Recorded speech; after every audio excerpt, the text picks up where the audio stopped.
Roja Pujari.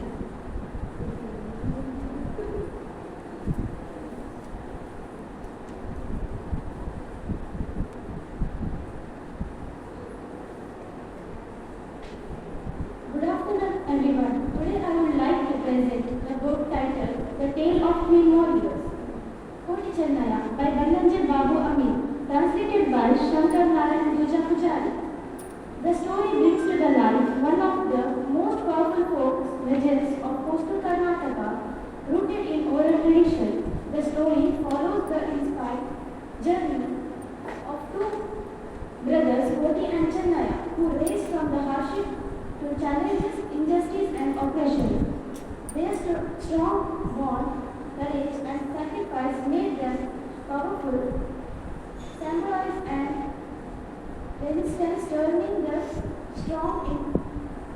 story into the bravery, unity, and justice.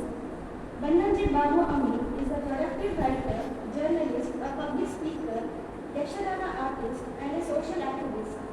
As a member of Karnataka Sahitya Academy, he has made significant contribution to literature. His notable works including Koti Chennaya are Tulu folks contribution and practices. The translation of the work Koti Chennaya into English was done by Shankar Narayana Roja Pujari, who is a poet, translator, and has published various magazines. He translated the Koti Chennaya story in English titled Epic of Warriors, published in 2006.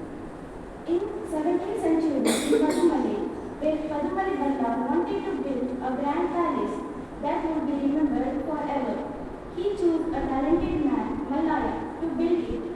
Impressed by his work, he gave him the title Buddhivanta, meaning wise and brilliant. But over the time, he became greedy and cruel. The people began to fear. One day, Balla decided to go out for hunting. But while returning, he slipped and a thorn of a poisonous tree pierced the soul of his foot. The thorn entered deep into his soul. Because of his heavy weight and unbearable pain, he collapsed. No medicine could heal him. Finally, they were a healer with divine origin. She had a miraculous birth and was raised by kind locals.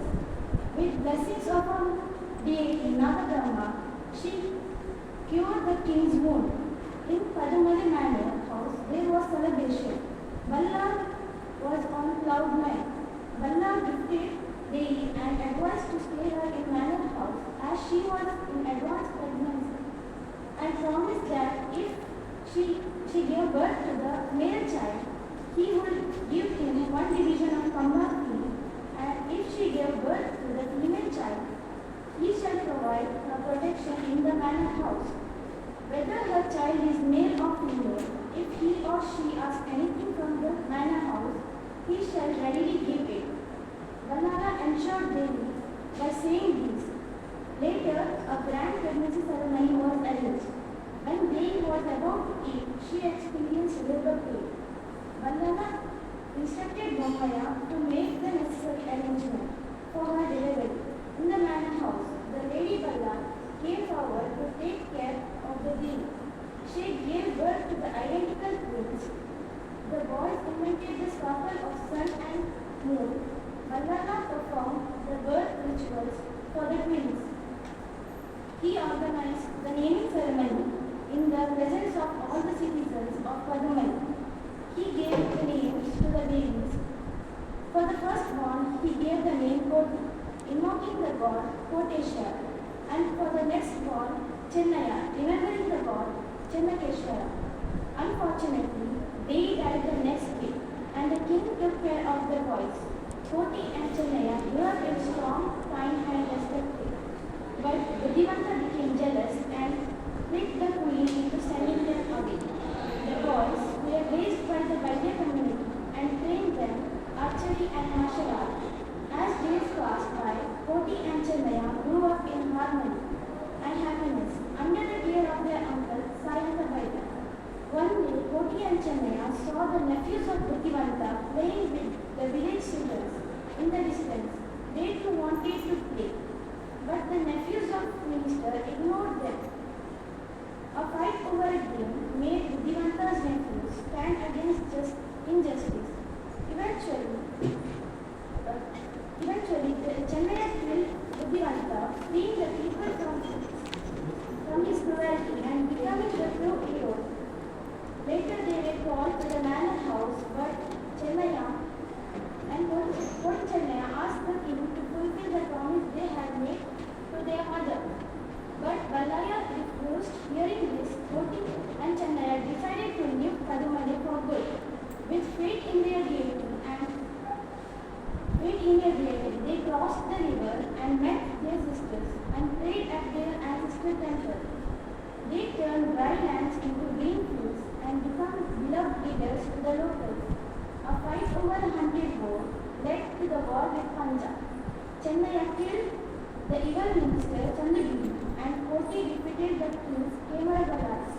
Just when the victory seemed near, Koti was shot from behind by Kadumane Balla. His former guardian, Koti lay dying. He forgave the king and asked him to make peace. Chennaya, heartbroken with brother's death, ended his own life beside him. Their sacrifice deeply moved the people. This book is highly relevant, both culturally and social, especially in the context of coastal Karnataka. It refers to the traditions, rituals, and spirits of Daiva worship practiced in the Tulu Nadu. Throughout the story of Koti Chennaya, who fought against the inequality, the book presents powerful themes of equality, dignity, and resistance. At the same time, it emphasizes timeless values such as courage, loyalty, brotherhood, sacrifice, and standing up for justice. I highly recommend everyone, especially students, friends, to read this book, The Tale of Twin Warriors, Koti Chennaya. It is not just a story of heroism, but a lesson of courage. I would like to thank Principal Professor Harish Acharya, Librarian Dr. Sujata Madam, and Dr. Ashalita Madam, who have motivated me to do this Pustaka painting, and all my teachers, friends,